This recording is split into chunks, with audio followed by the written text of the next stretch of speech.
بالاخره این ویدیو رو ضبط کردم بچه‌ها. سلام، امیدوارم که حالتون خوب باشه. مدت هاست میخوام این ویدیو رو ضبط کنم، ساخت والپست توی نرم افزار رویت به صورت پارامتریک.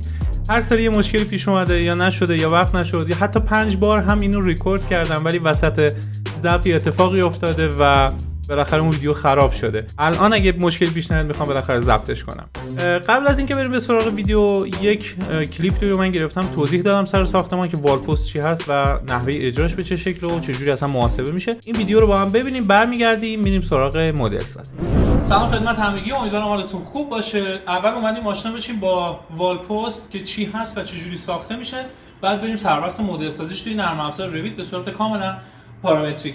ببینید دوستان، والپست حالا با پروفیل های مختلف میشه ساختش که رایج ترینش استفاده از نبشیه که الان اینجا میبینید نبش نقره 5 استفاده شده برای بلوک هبلکس. الان یه نصف بلوک هبلکس ببینید دقیقاً زمانی که دیوار چینده میشه این هم اندازه این دیوار بلوک هبلکسمونه. که کار این والپست چیه؟ میاد دیوار رو نگه میداره، در واقع یه حائلیه برای دیوار که زمان زلزله اون بارهای وارد شده به دیوار باعث تخریب نشه. اتفاقی که توی زلزله کرمانشاه افتاد و خرابی خیلی زیادی به بار آورد چون والپست استفاده نشده بود. و حالا میگم والپست انواع مختلفی داره، میتونه با ناودونی باشه، میتونه با استفاده از نبشی باشه، یا پروفیل های گالوانیزه‌ای که اون المنت های گالوانیزه‌ای که آماده هست توی بازار. نحوه ساخت میگم این که رایج ترینش هست، حالا من مثال دارم میزنم و نحوه ساختش رو بگیم. دو تا نبشی که دوب شد حتما هم حداقل سایز باید 5 دیگه نهایتا 4 باشه. با استفاده از یه میلگر یا یه نبشی اینا به هم جوش میخوره با فاصله های مشخص و ابتدا و انتهاش فاصله کمتر نسبت به لبه تا ما بین اینها. حتما باید ضد زنگ بخوره والپست. هیچ وقت بدون ضد زنگ والپست رو استفاده نکنید. در مورد نحوه اجراش هم اینجا که نمونه اجرا شده داریم من این توضیح بدم. ببینید الان اینجا ما یه والپست داریم، این ابتدای دیوار کنار دیوار برشیمون، ضوابطش هم پیوست ششم نشریه 2800 که حالا میتونید تمام قواعدش رو بخونید. یکی از اصلی ترین نکاتش اینه که به ستون نباید متصل شه، حدود حداقل 2 سانتی تا 3 سانت باید پشتش خالی باشه و بینش حالا میتونید با یونولیت دانسیته پایین یا حالا فوم های دیگه پر کنید. این از این موضوع. و زمانی که عرض دیوار بیشتر از 4 متر باشه، طول دیوار در واقع، این طول دیوار بیشتر از 4 متر باشه، شما باید یه وادار عمودی استفاده کنید. وادار عمودی میشه این. ببینید اینجا رو، این دهنه از 4 متر بیشتر بود و اینجا ما یک وادار عمودی استفاده میکنیم. ارتفاع دیوارم اگه از 3 متر و نیم بیشتر باشه باید یک وادار هم به صورت افقی کار کنیم که بار قسمت بالای دیوار کل دیوار تقسیم بشه و نصف بشه. این واداره دقیقاً عین همین والپسته، فقط به صورت دوبل اجرا میشه. یعنی اینجا رو اگه ببینید این یک والپست و این والپست میاد بهش متصل میشه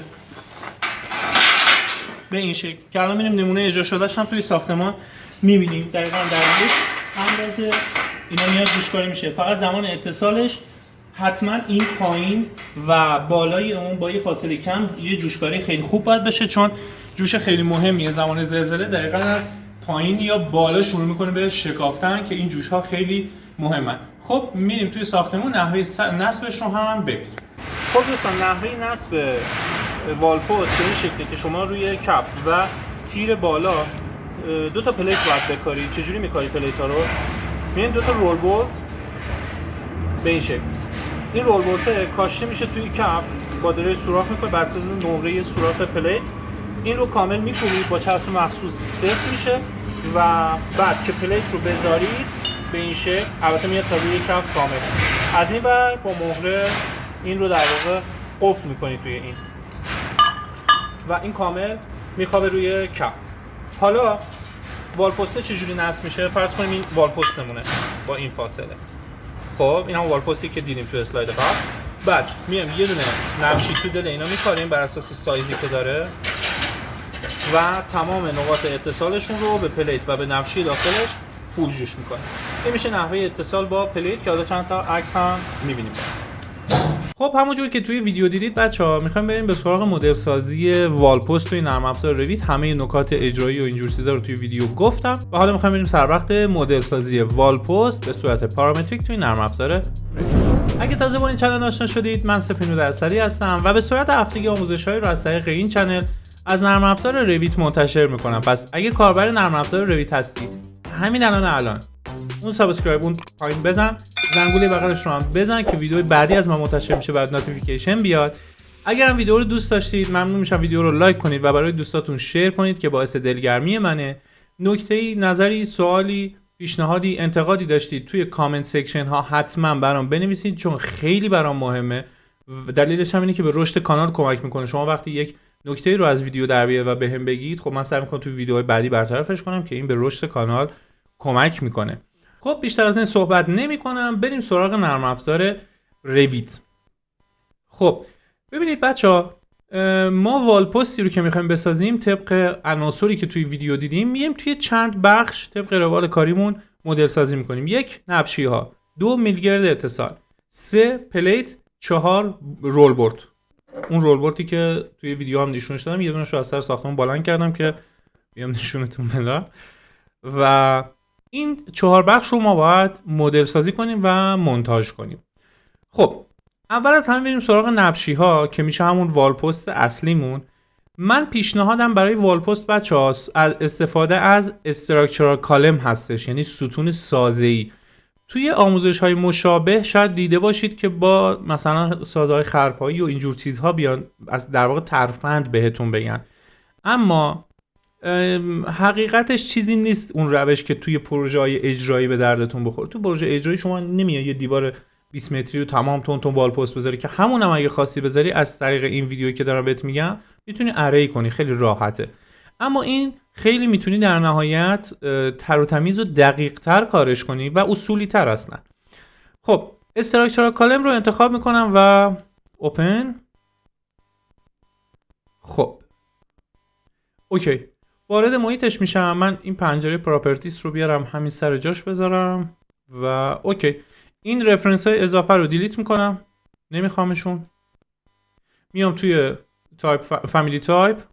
چرا پنجره من پخش و پلا؟ این رو دیلیت میکنم، یس. این رو هم دیلیت میکنم، یس. اوکی. واحد کاریم رو با زدن کلید یو مشخص میکنم، میذارم روی سانتی متر، 2 رقم cm. اوکی. من صدای ویندوز هم ببندم. خب اول ما میخوایم نبشی ها رو بذاریم. نبشی ها به چه شکل بود؟ یه دونه اینجوری اینور، یه دونه هم اینجا اینور. بریم مشخصات نبشی ها رو ببینیم. اینجا سرچ میکنم جدول اشتغال نبشی. خب یه سایتی فکر میکنم این باشه، این رو هم باز کنم. جدول اشتغال نبشی. فقط حواستون باشه نبشی 2 نمونه داریم، بال مساوی و بال نامساوی. آها ببین اینجا نوشته جدول نبشی نامساوی. ببینم مساوی رو هم داره. آها این نامساویه. ببین این بال با این بال فرق میکنه. مساوی، آها مساوی رو هم اینجا داریم. اون یکی سایت هم فکر کنم تقریبا مشابه هم. بله دقیقا یکم فرق نمیکنه. خب ببینید پارامترهایی که از نبشی مورد نیازمون هست. A طول بال نبشیه که هر دوتاش هم Aه. ببینید با هم مساویه دیگه. یه دونه ضخامت ورقه که با S. R2 رو داریم که اینجا و اینجا و R1. دیگه چیزی دیگه این نمیخوایم. اگه خودتون خواستید هر کدوم از این اطلاعات رو بسازید میتونید پارامترش رو بسازید و این جدول رو دقیقاً توی رویت پیادهش کنید. من میام نبشی A و B چرا نوشته؟ من قرار نشد اینا بال نامساوی. بکنم جدولاش اشتباهه. بال مساوی. آره جدولا رو جابجا گذاشته سایته. خب ببینید A رو که اینجا داریم و S رو هم که ضخامته. ما میایم نبشی 5 با ضخامت 5 میلیمتر رو مدل میکنیم. این هم R1شه شعاع اون وسطی و R2 هم بعدیش. یعنی ما اینها رو میخوایم. خب بریم سراغ رویت. میایم اول رفرنس هاشو میکشیم چون پارامتریکه. رفرنس میام یه دونه کاتگوری جدید برای خودم میسازم. نبشی. اوکی. رنگ قرمز، یا نه مثلا بنفش بذاریم. اوکی. و نوع خطش هم دش. اوکی. خب یه نبشی میفته اینجا، این هم ضخامتش، این هم ضخامت این یکی، ببین یعنی اینجا. حالا طول بال این وری و طول بال این وری. از این سه تا یه دونه میرور میگیرم این ور میندازم. کپیم خاموش بود. میرور، کپی روشن. خب یه نبشی اینجا میفته، یه نبشی هم اینجا. حالا بیایم پارامترها رو بسازیم. از اینجا تا اینجا اسکیل رو کوچیک میکنم، 1/2. یه دونه هم از اینجا تا اینجا، این میشه طول بال نبشی، این هم میشه ضخامتش. یه دونه از اینجا تا اینجا، یه دونه هم از اینجا تا اینجا. خب انتخاب، بذار همه رو این بریا رو بزنیم. این هم از اینجا تا اینجا و این یکی. خب این سه تا که باید بشن A. بچه‌ها این اسمایی رو که برای پارامترتون میذارید، اگه یک چیزی مثل الان از توی جدول اشتال دارید میخونید، تغییرش ندید، همونو بذارید، نه اینجا بنویسید طول بال، مگر اینکه حالا بخوای کلش رو فارسی کنی. اما یه سری استاندارد دیگه، شما این فایلت ممکنه تو چند جای دنیا پخش بشه و بخوان استفاده کنن. ببین خب این باید طبق جدول اشتال استانداردی که تو کل دنیا داره استفاده میشه بتونه طرف بخونه اینا رو، بدون R1 کدومه R2 کدومه. تو اگه فارسی بنویسی خب ممکنه به درد هر کسی نخوره. A و همه چی دیگه اوکیه. حالا این سه تا میشن S. انتخاب S کوچیک، حتی بزرگ کوچیکش هم مهمه. خب بیام اینجا اینو میگیرم 5 سانتی متر، اینم میگیرم نیم سانتی متر، یعنی 5 میلیمتر در واقع. نه شد 5. 0.5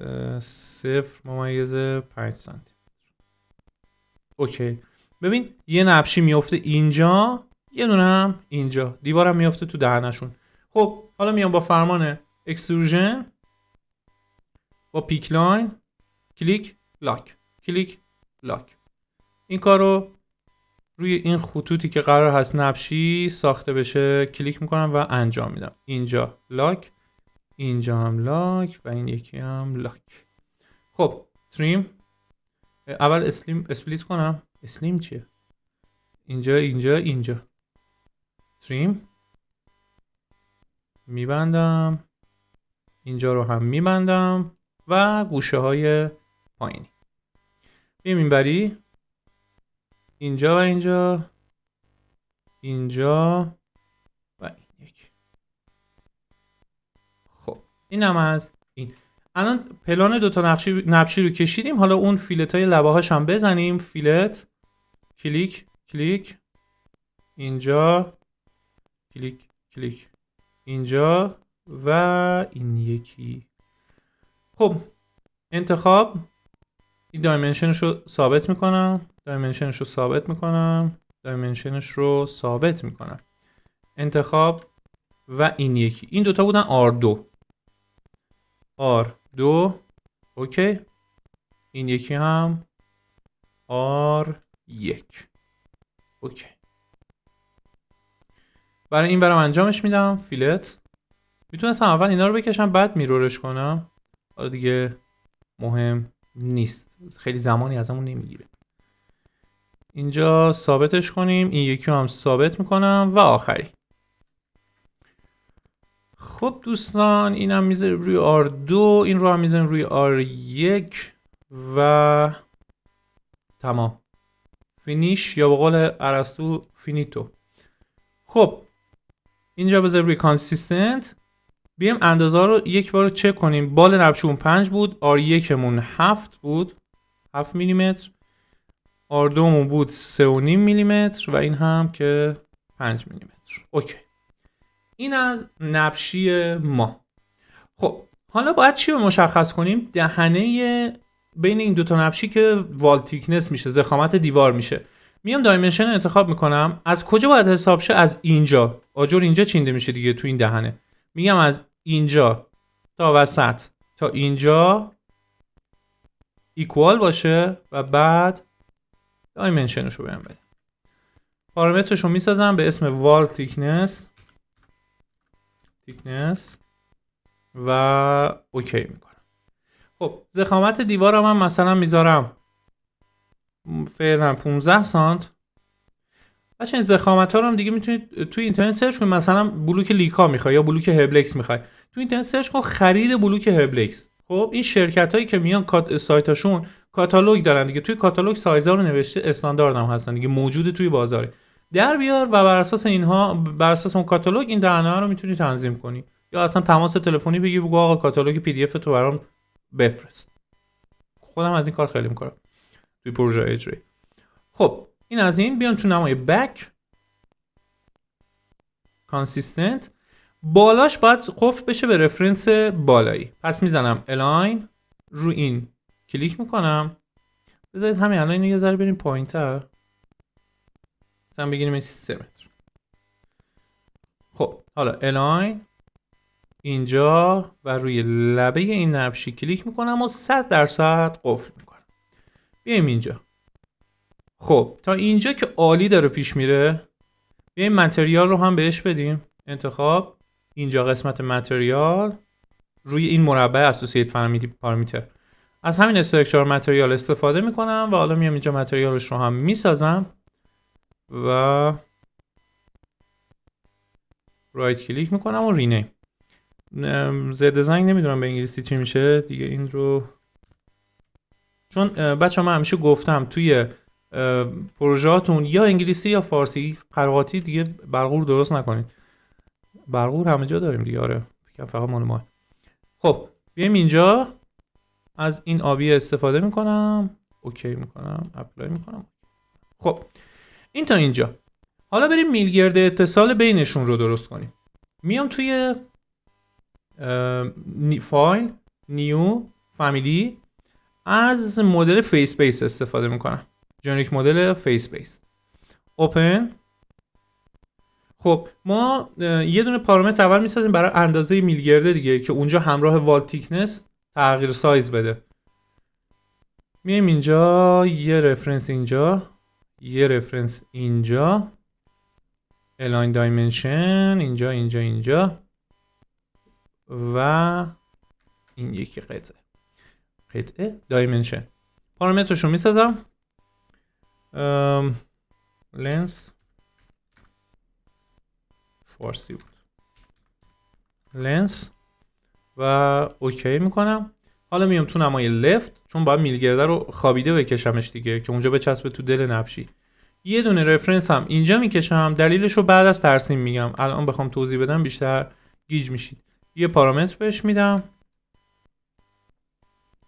اصلا اسمش مهم نیست، یه دونه A میزنم اوکی. خب create extrusion circle، میام اینجا دقیقاً محل تقاطع دوتا رفرنسی که کشیدم دایره اون میلگردم رو میکشم.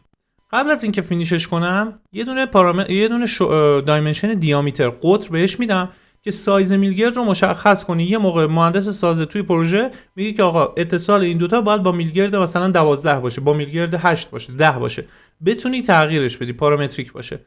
انتخاب پارامتر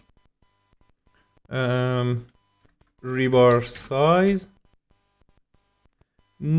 ریبار میشه، حالا نمیدونم اینجا بتونم استفاده کنم یا نه میلگرد و ریبار، ولی هم معنی میلگرد گذاری و خاموت بندی رو میده. خب حالا ما اینجا گذاشتیم ریبار سایز و فینیش میزنم. حالا نکته‌ای که هست، من میخوام اگه سایز این رو تغییر میدم، الان ببین مثلا میخوام میلگرد شماره 10 باشه، ببین نمیخوام از صفحه جدا بشه، یعنی این فاصله همیشه باید نصف این قطر باشه. همین به همین راحتی که گفتم A، این A بود دیگه، میشه ریبار سایز تقسیم بر 2. اینو کلیک اشتباهی خورد باز شد. ریبار سایز تقسیم به 2. ببین این الان دیگه هرچی من این رو بزرگ کنم اینم همراهش جابجا میشه و میلگرد رو میکشه بالا. ببین میلگرد شماره 12 باشه به این شکل 10. اوکی. بیام توی پلان الاینش کنم، اینجا با اینجا لاک، اینجا با اینجا لاک. طولش رو هم اینجا یه چیز منطقی بذارم، مثلا همون 15 سانتی که اونجا گذاشتیم ای وای میلیمتر بود، 150. متریالش رو هم بسازم، فقط یه اسم مت میدیم، از همون رنگ آبی اونجا استفاده میکنیم، مت. اوکی بچه یه نکته فوق العاده مهم اینجا بهتون بگم، فوق العاده مهم. من متریال پارامترهایی که ما داریم هی از تو این فامیلی میبریم به تو فامیلی، جلوتر هم میبینید. مثلا متریال من الان اینجا میسازم، دوباره تو اون باید همین مت رو ببرم توی اون محیط. در واقع اصلش اینه که از شیر پارامتر استفاده کنیم، اما من الان از شیر پارامتر استفاده نمی کنم چون تو ویدیوهای خودم توضیحش ندادم. شاید خیلی از شما عزیزان شیر پارامتر رو بدونید و همینجا میگم اگه بلدش هستی از شیر پارامتر استفاده کن. اما چون خودم نگفتمش و مبنا رو بر این میذارم که داریم با هم جلو میریم و با هم داریم رویت رو کار میکنیم، میذارم زمانی که توضیحش دادم، بعد از اون ازش استفاده میکنم. اوکی سیوش میکنم روی دسکتاپ، یه پوشه ساختم وال پست. بله خب این میلیگرد بود، میلیگرد سیو، اینا رو ببندم، لود اند کلاس. خب ببین الان اومد توی پروژه، میام کنسلش میکنم، میام تو نمای بک. بچه‌ها من میام تو نمای بک، دلیلش اینه که ببین ما الان ویو بکمون از این وره دیگه، من میخوام تو این دهنه کار کنم. میام تو نمای بک اینجا. خب ما یه فاصله از پایین داریم برای میلگرد اول، یه فاصله از بالا داریم، اینا رو باید با رفرنس مشخص کنیم. رفرنس پلان اینجا میکشم یه دونه هم این بالا میکشم و میام اینها رو، میتونی پارامتر بدی، میتونی اندازه ثابتی رو بزنی قفلش کنی. من مثلا میزنم 15 و قفلش میکنم، حتما قفلش کنی ها، حتما. انتخاب 15 و لاک. خب حالا میام میلگرد رو میذارم، کامپوننت موس رو میارم اینجا روی این سطح، حواست باشه اینجوری تو این جدارای خم نخوره، روی این سطح یه جا کلیک کن. خب حالا میام کارهایی که باید روش انجام بدم، الاین اول مرکزش رو با اینجا، ببین مرکزش رو میده، لاک اینجا، بذارم اینو فکر کنم هیدن لاین بذارم بهتر باشه اینجا، آره ببین با اینجا لاک. خب این الان به این قفل شد. میام اندازه ها پارامتراش رو بیارم این ور و بعد خروجیش رو اریش کنم. نکته ای که داره ببینید رفته تو این خما، اگه دیگه بخوام خیلی با وسواس کارش کنیم این در واقع میلگرد تا اینجا میتونه جوش بخوره دیگه، نمیتونه بیاد تو این خمه که. خب پس ادیت متریالش که میاد میشه استراکچر متریال، برای اینجا میگفتم از شیر پارامتر استفاده کنیم. ای رو نمیخوایم، لنس رو میخوایم، یه دونه نیو میسازم، ریبار لنس، ای وای ریالتش از ریبار لنس. اوکی و همین اوکی. ریبار سایز هم میخوایم. بچه برای اینکه اینا همه تو دایمنشن ها نره، میتونید اینجا مثلا ببین مثلا ریبار ست رو ما اینجا داریم، میتونیم ببینشون تو ریبار ست، بذارید همین کار کنیم، بعد جابجاش میکنیم. اینو میذارم تو ریبار ست چون تو دایمنشن دیگه خیلی شلوغ میشه. انتخاب ریبار سایز، اوکی اوکی اوکی. بیام اینجا یه لحظه، ببین ریبار ست رو اینجا ما داریم، بیام این ریبار لنس رو هم ویرایش کنم ببرمش توی ریبار ست. حالا اگه این ریبار ست اصولی نیست برای این، هر چیزی که میدونید خودتون مطلوبه انتخاب کنید. خب ما این رو چقدر باید کوچیک‌تر کنیم؟ این الان اندازه وال تیکنس دیگه، درسته؟ اگه بخوام چی بشه در واقع باید بنویسم مساویه با وال تیکنس، کنترل سی روبروش کنترل وی، که اگه وال تیکنسمون شد 20 سانت این همراهش تغییر سایز بده. اما من میخوام اندازه 2 تا R1 از دو طرف کم شه، 2 تا R1. پس اینجا می نویسم منهای پرانتز باز R1 ضرب در 2 پرانتز بسته. ضرب در نخورد شد. ببین R1 رو که داریم، 2 تا R1 وال تیکنس منهای 2 تا R1. حالا میتونیم بگیم 2 ضرب در R1 فرق نمیکنه. الان ببین همیشه تا اینجا میشه. اگه وال تیکنس هم بشه 15 سانت این همینجوری کوچیک میمونه. یا حتی اگه شعاع این رو کم کنی مثلا بذاریش 4، ببین این باز تا جلوش پیشروی میکنه. مگه خط مقدمه که پیشروی میکنه؟ اوکی. این از این. بیایم تو نمای 3D ببینیمش اینجا. حالا تو نمای بک ما باید بیایم این رو تکثیر کنیم. اما چه تکثیری؟ تکثیر هوشمند. یعنی چی؟ یعنی آقا این از اینجا تا اینجا میاد به فواصل 60 سانتی بخوره. اگه ارتفاع این ماسک چی بود؟ وال پست هم بیشتر شد، مثلا 3 متر شد 4 متر، باز همین 60 سانت بیشترش کن، تکثیرش کن. چجوری استفاده میکنم؟ اینو انتخاب میکنم اری، حتما رو حالت لاینیر و حتما رو حالت لست. این لست خیلی مهمه. روی این کلیک میکنم، موس رو میارم بالا، روی این رفرنس هم کلیک میکنم. درست شد. یه تعداد میدم مثلا 5 اینتر. این هشداری که بهت میده بذار بگم چیه، نترسی ازش. ما اون رو خب آبجکت میلگرد رو که مدل کردیم فیس بیس بود دیگه، روی پوسته میچسبید. این میگه آقا اونایی که داری ازشون کپی میگیری دیگه هاست نداره، روی فیس نیست. اصلا برام مهم نیست چون این در مجموع میشه یک آبجکت. پس میذارم اوکی و تمام. کاری که باید انجام بدی و فوق العاده مهمه این رو قفل کنی به این الاین اینجا و اینجا لاک که این جابجا نشه، همراه این بره. خب حالا چیکار میکنم که تعداد الان من بیام ارتفاعش رو تغییر بدم که اینا فرق نمیکنه، تعدادش بیشتر که نمیشه، اما 5 تایی زدم ببین فاصلش داره بیشتر میشه. اما من میخوام این در واقع درست جابجا شه. این رو یه لحظه برگردم بزنم روی 3 متر. من میخوام این بیا تکثیر بشه. میام چیکار میکنم؟ یه دونه از اینا رو انتخاب کن. این پارامتر تعدادی که اینجا میزنه رو انتخاب کن. بیا لیبلش رو بزن اد پارامتر.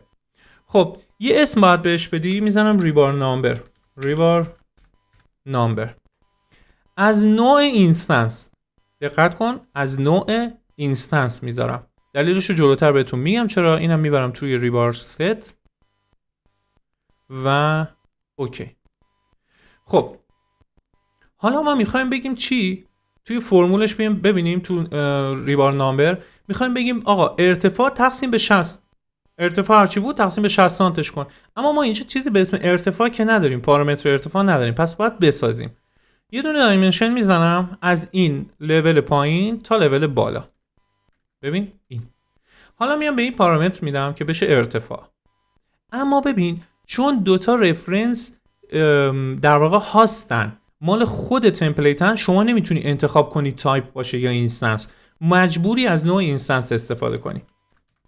برای این بود اشتباه نوشتم. ای بابا.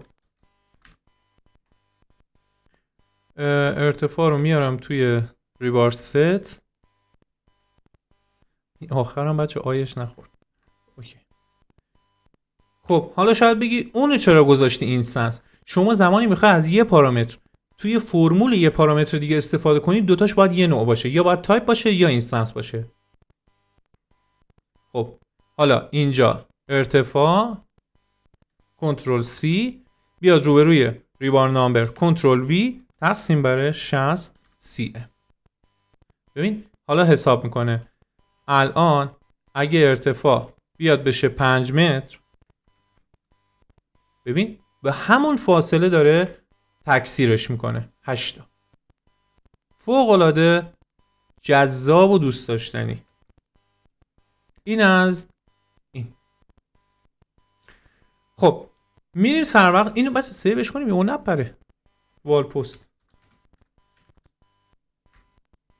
دیوونم کرد این کیبورد فارسی و انگلیسی. پست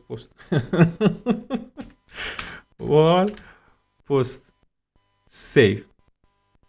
خب بچه این تا اینجا. حالا باید بریم سر وقت پلیت و رول بولت ها. اون دوتا رو باید توی محیط جداگونه بسازیم، مونتاژشون کنیم و بعد بیاریم اینجا و در مرحله بعد بیم ساخت دوبلش رو هم درست کنیم، یعنی یه تکی داشته باشیم یه وادار عمودی یا همون دوبلی که توی ویدیو اول دیدیم. خب بریم سر وقت ساخت پلیت. فاین، نیو، فامیلی، جنریک مدل ساده استفاده میکنم. میام اینجا، میام رفرنس هاشو میکشم، طول و عرضش رو و ضخامتش رو، اینجا، اینجا و این یکی. خب دایمنشناشو میزنم، اینجا، اینجا، اینجا و این یکی. حالا برای عرض ایکوال و این دوتاش رو یکی میدم، یعنی پلیت رو همیشه مربع میگیرم. اگه خواستید میتونید طول و عرضش متفاوت باشه. پلیت مشقت پلیت دایمنشن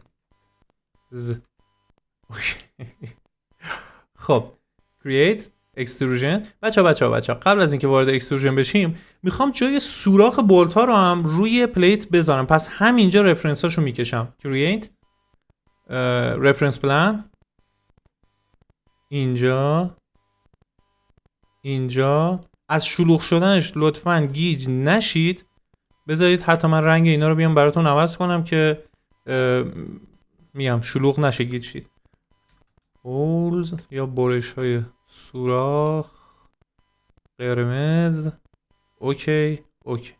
ببینید اینجا میخوام سوراخه بیفته. خب دایمنشناش هم میزنم، این تا این، این تا این، نسبت به لبه میخوام دیگه، این تا این و اینجا. هر 4 تا انتخاب، create parameter hold offset. اوکی. خب آفستش هم میذارم روی 3 سانتی متر، فکر میکنم کافیه. سی ابعاد پلیت رو هم میذارم روی 20x20. میشه این. create extrusion rectangle، روی این مستطیل بیرون لاک لاک لاک لاک. سیرکل، اینجا، اینجا، اینجا، اینجا. خب بچه سوراخ ها قطرشون باید قابل کنترل باشه. چرا باید قابل کنترل باشه؟ چون این بولت یه سایزی داره، سایز 10 داره، 12 داره، بر اساس اون واسه سایزی که میخوای سوراخ کنی و پلیت رو نگه داری. ببین این تهش، میکروفون الان میکنم، این تهش نوشته سایز 12، یعنی 1 سانت و 2 میل قطرشه. اون سرمتایی که میخوای بخری کف رو سوراخ کنی، اینو بکوبی تو سوراخ، باید سایز 12 باشه. حالا شاید تو بخوای تو پروژه 10 استفاده کنی، پس میای همین الان این رو پارامتریک درست میکنی که بعدن هر کی استفاده میکنه بگه خدا خیرت بده. اینجا، اینجا، اینجا و اینجا. یه ذره سایز رو، یه ذره که نه، خیلی ذره کوچیک میکنم. انتخاب، انتخاب، انتخاب، انتخاب. خب کجا؟ create parameter، اسمشو میذارم بولت سایز. بولت سایز. اون شیر پارامتر بازم هی من اینقدر تکرار میکنم تا خسته شید. ببینید اینجاست. من الان این بولت سایز رو اگه شیر بزنم دیگه همه جا میتونم ازش استفاده کنم. اوکی.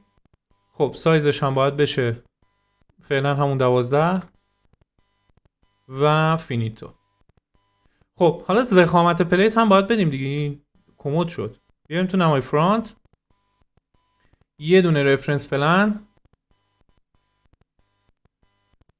اینجا و اینجا. create میشه plate thickness. plate thickness. اوکی. plate thickness رو میگیرم مثلا 8 میلیمتر، یه پلیت ضخامت 8. اوکی و الاین. کلیک کلیک لاک. خب مونده متریالش که دوباره یه مت میدم چون اینا همه رو یکی میذارم. بعد این از این سیوش کنیم.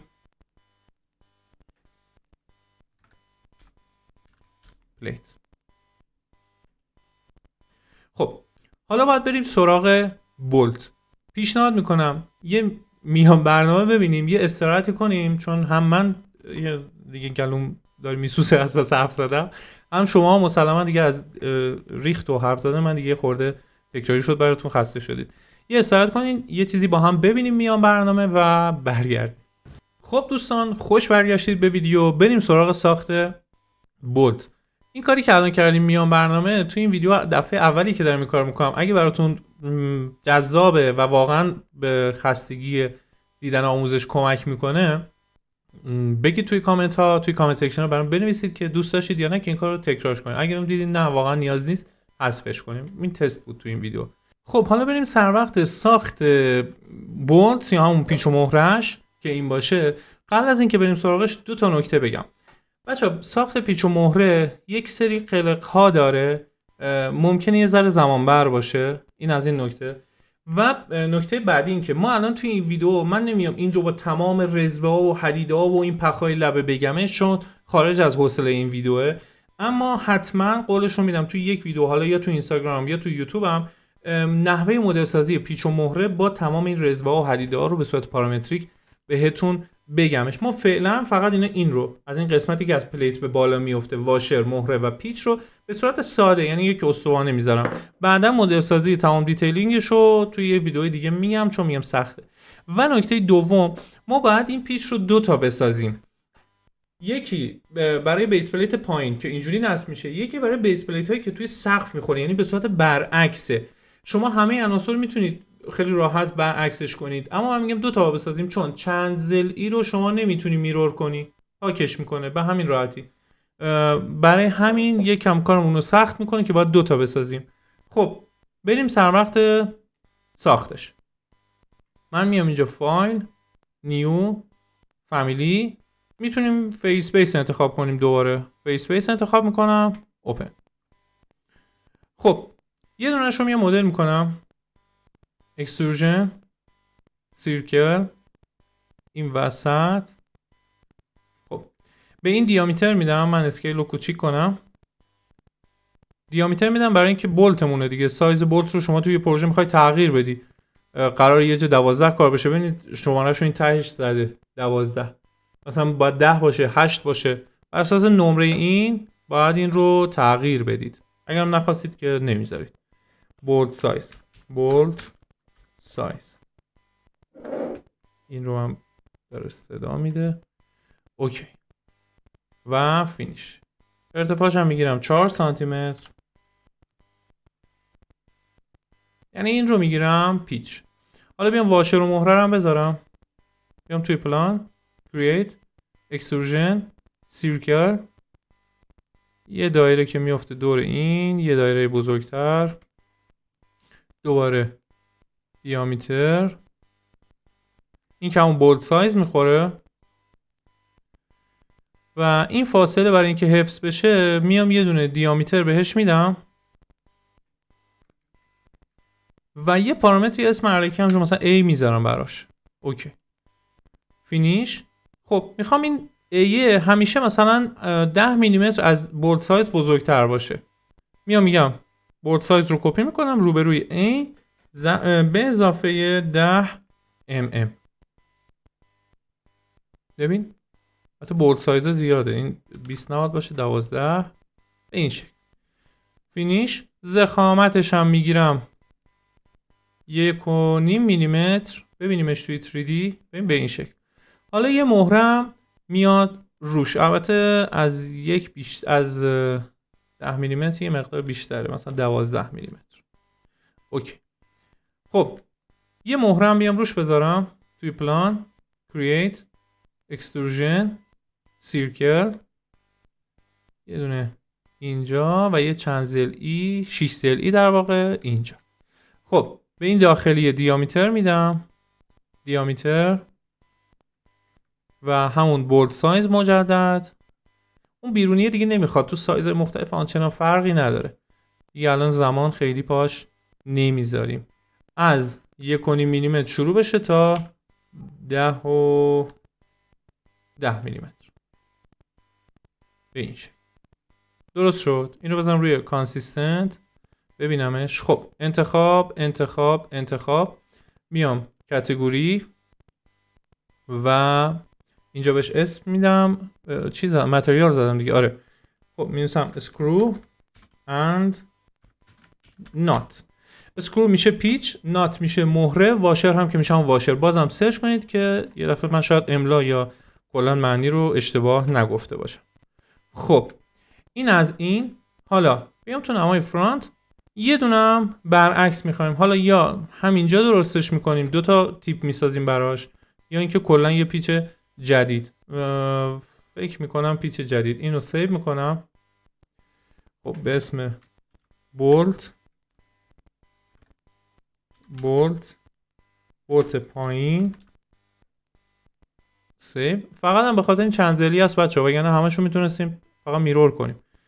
خب این الان انتخاب. الان ببین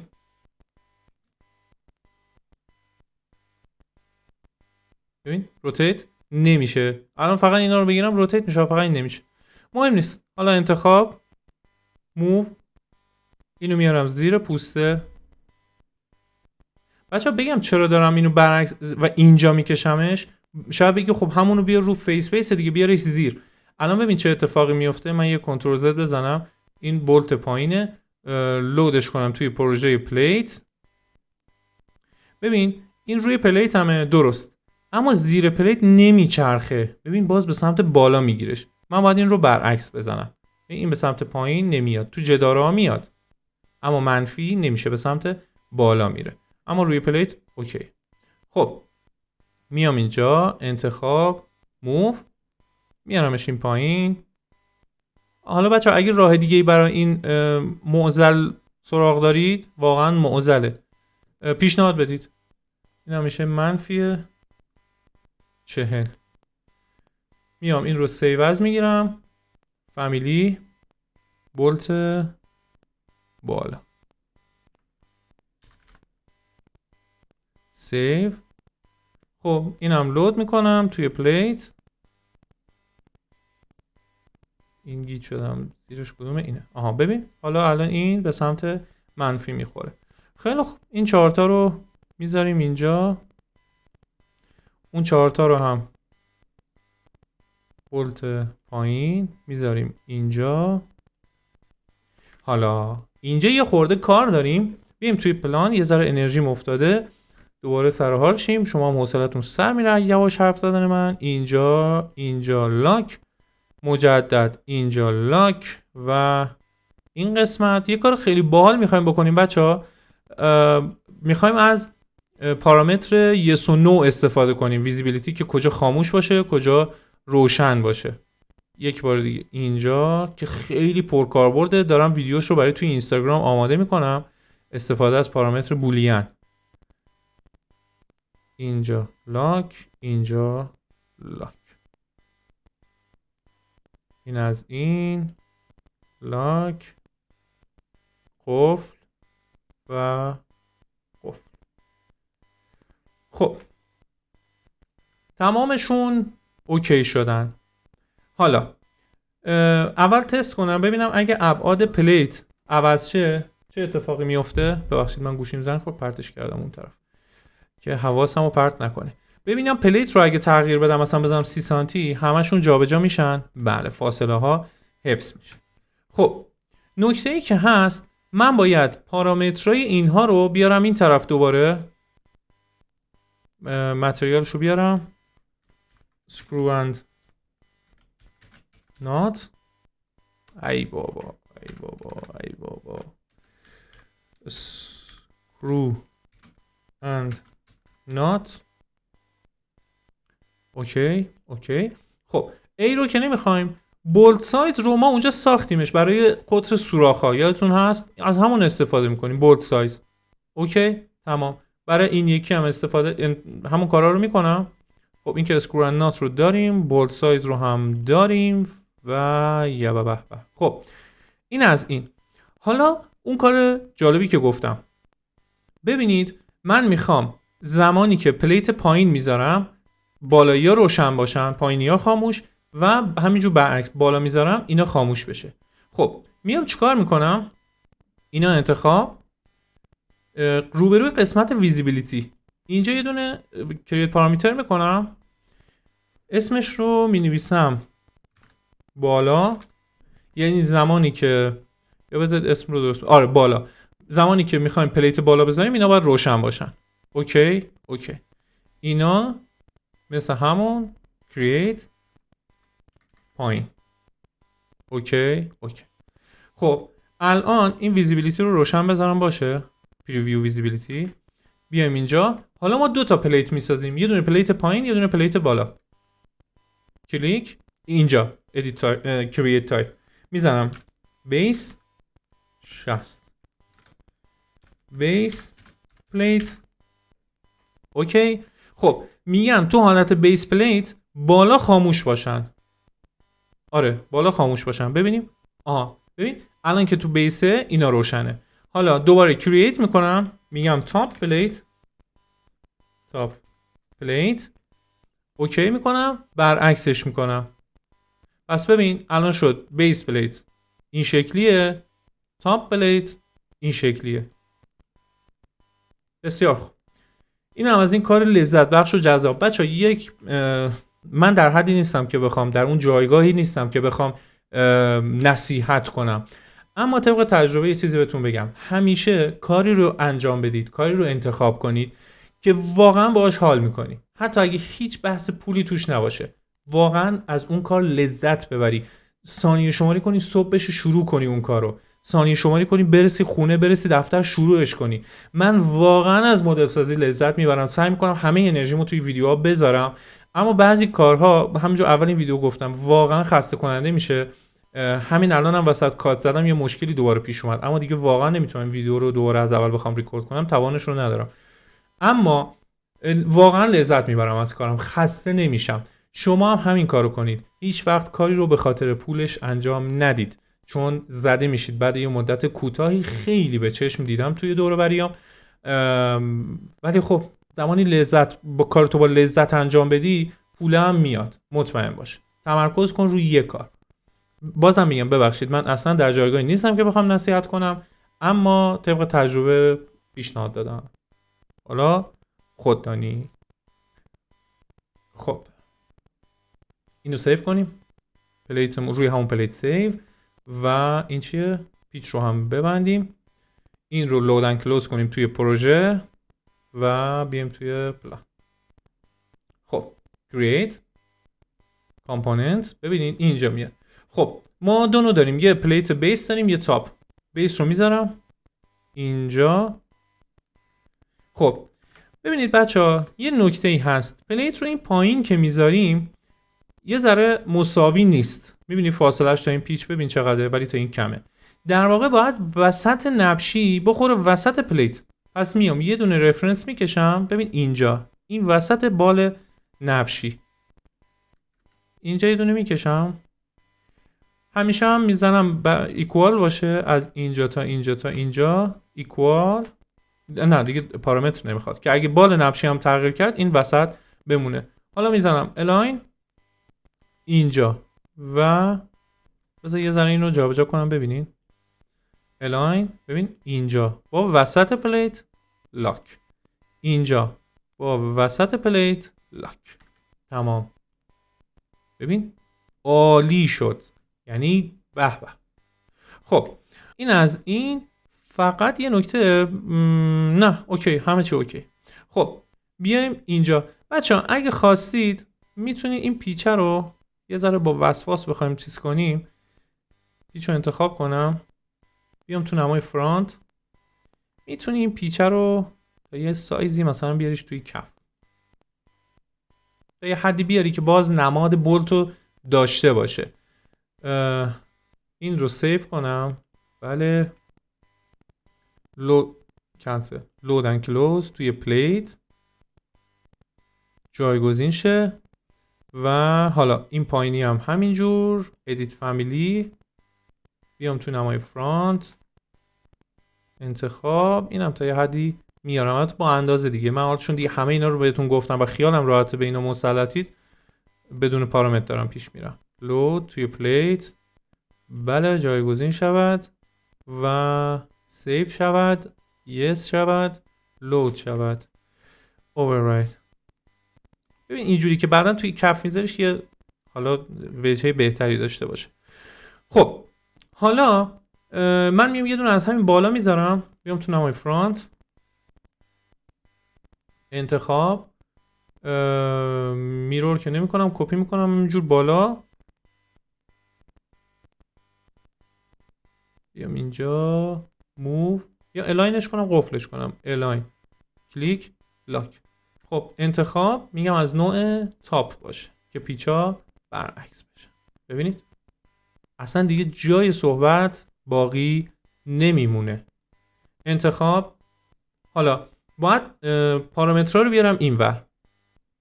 من به خود پلیت متریال ندادم بچه‌ها. انتخاب دادم، فکر کنم اشتباهی زدم، کنسل. پلیت اوکی اوکی سیو یپ لود اند کلوز اوورراید. انتخاب ادیت تایپ. خب متریال پلیت که میشه همون استراکچر متریال، اسکرو میسازیم براش، اسکرو اند نات اوکی، و بولد سایز، بولد سایز اوکی اوکی. دیگه چی رو میخوایم؟ هول آفست رو نمیخوایم. اگه خواستید فاصله سوراخ نسبت به لبه رو تغییر بدین پارامترش رو بسازید، من نمیخوام. دوباره اینجا پلیت دایمنشن اوکی اوکی. پلیت تیکنس هم که از واجباته، پلیت تیکنس اوکی اوکی و اوکی. خب بچه‌ها دو تا نکته بگم. یکی این که این نبشی رو ببین رفته داخل پلیت، اینجوری که نمیشه، میاد روی پلیت جوش میخوره. پس میام توی نمای فرانت، اینجا یه دونه رفرنس میکشم، یه دایمنشن بهش میدم، دایمنشن پلیت تیکنس که دقیقاً همراه این باشه. حالا انتخاب، این گریپش رو میگیرم میارم اینجا و لاکش میکنم. همین کار رو برای بالا هم میکنم. create reference plate plate چیه؟ دایمنشن از این تا این، انتخاب پلیت. خب نبشی ها انتخاب، با این گریپ میارمش تا این زیر، میگم ریموو کانسترین بشه، حالا قفل بشه، چون اون موقع لاکش کرده بودیم به رفرنس بالایی. نکته دیگه ببینم اینجا چیزی به ذهنم میرسه. آها بچه اینجا این کاری که کردید نه این رو تغییر بدید. ببین اینجا بهت ارور میده و اینو پاک میکنه، اما توی پروژه اتفاق نمیافته. این تو این محیط یعنی کار درسته تا اینجا. پس اینجا تغییر دادی دیلیت شد، مشکل از ترسیمات تا اینجا نیست. خب یه سیو بزنیم، بیام تو نمای 3D. یه نکته دیگه بهتون بگم، بیام توی پلان. بچه ببین میای توی پلان نمیبینی اون نبشی ها رو، به خاطر اینه که اینو انتخاب میکنم. ببین تاپ پلیت این ویوش جوری تعریف شده که تو داری تاپ پلیت رو میبینی. ترجیحاً توی پلانت، فقط پلانت اینو انتخاب کن، این ویزیبلش رو خاموش کن. یعنی ببین اینجوری میشه. توی پروژه هم چون بره همینجوریه و این اذیت میکنه. خب این از این. نکته بعدی، خب این تمام شد. حالا ما باید حالت دوبل هم براش تعریف کنیم.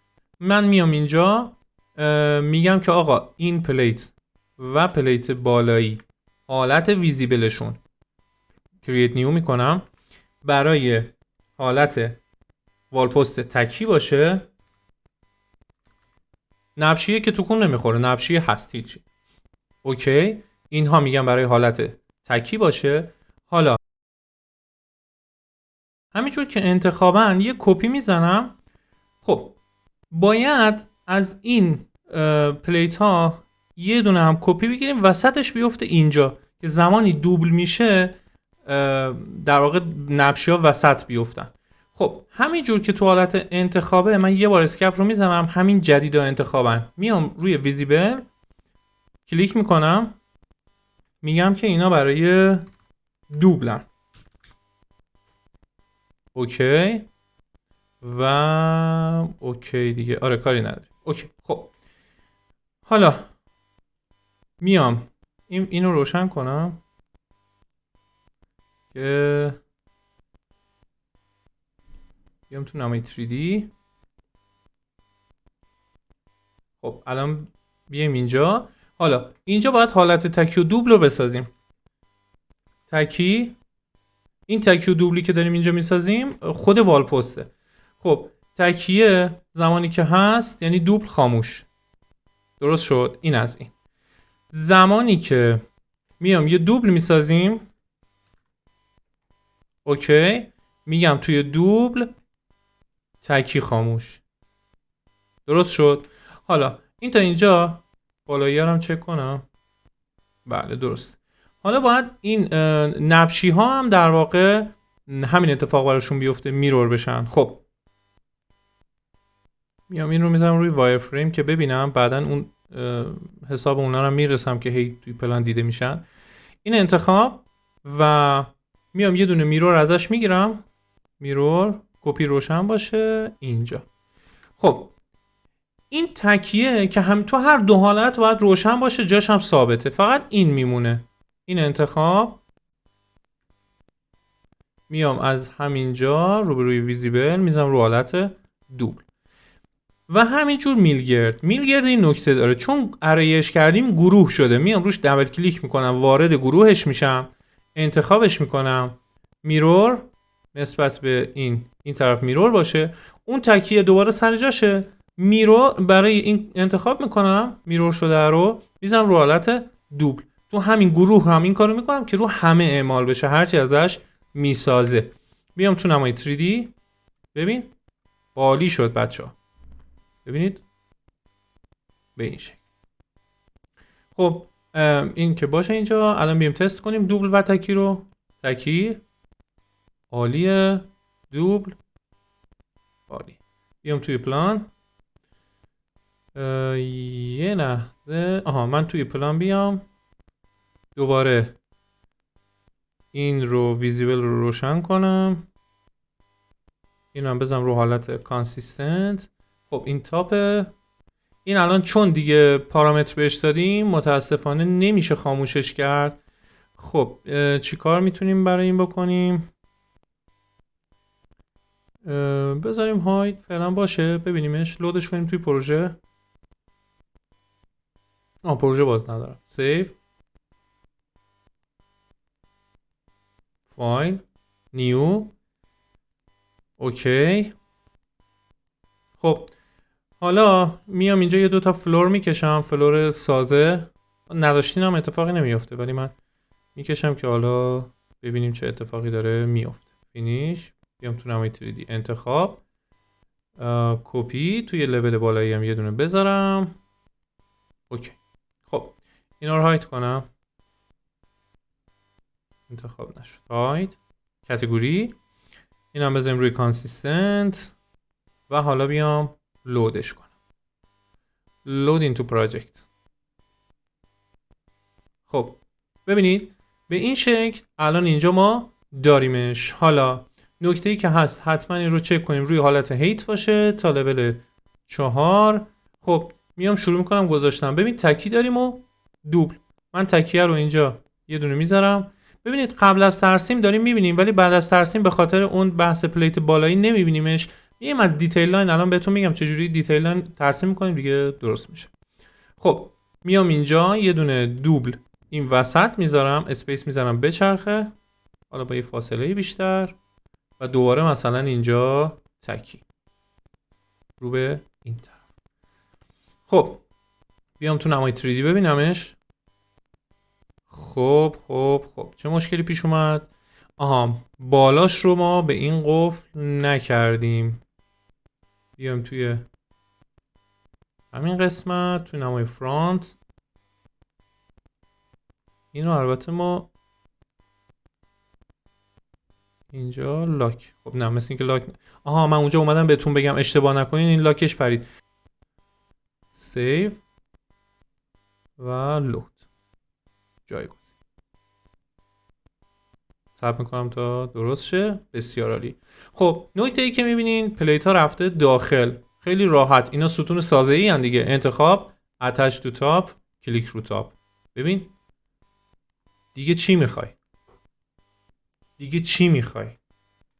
خب خیلی هیجان دارم واسه این. من این کار دیتیلر اینجور با دیتیل بالا میذارم اصلا ذوق میکنم که فکر کنم خیلی معلومه. خب بچه‌ها یه نکته بگم، بیسش رو هم حتما اتچ کنید. چرا اتچ کنید؟ اگه فرض کنیم این فلور اومده یه های آفست فرام لبلی خورده، مثلا 40 سانت اومده بالا، ببینید اینجوری میشه. زمانی که تو بیا اینا رو هم بزنی اتچ تو بیس و رو این کلیک کنی، دیگه حالا فلورت هر جا بره این همراش میره و کاملا هم درسته به این شکل. خب دوستان اینم از این. آموزش. امیدوارم که دوست داشته باشید و مفید بوده باشه. ببخشید خیلی کات خورد وسط ویدیو، خیلی مشکلات پیش اومد. یک بار شارژ دوربین تموم شد، یک بار سیستم هم مشکل پیدا کرد، نرم افزار ریکورد هنگ کرد و دیگه هرچی بلا بود سرم نازل شد، فقط زلزله نیومد. ببخشید. پس اگه یه مقدار خسته کننده بود، نظرتون در مورد این ویدیو توی کامنت سیکشن ها برام بنویسید که خیلی برام مهمه. و همین دیگه. دمتون گرم، مرتب دارید بهم انرژی میدید، پیام میدید، دایرکت توی اینستاگرام میدید. خیلی واقعا ممنونم ازتون، چون تنها دلگرمی من به این کار فقط و فقط همینی که بدونم این ویدیوها برای شما مهمه و به دردتون میخوره. هیچ دلیل دیگه من برای این ساخت این ویدیوها ندارم، خودتونم میدونید. پس تشکر میکنم از همتون که دارید بهم انرژی میدید توی کامنت ها، توی دایرکت. اینستاگرام هم حتما بچا فالو کنید، چون اونجا به صورت هفتگی آموزش های متفاوت و ترفند و تریک در واقع میگیم کوتاه هم دیگه اونجا آپلود میکنیم، مثل ساخت پارامتر، فرمول نویسی، اینجور چیزا رو داریم اونجا کار میکنیم. دمتون گرم، سبز باشید و پایدار.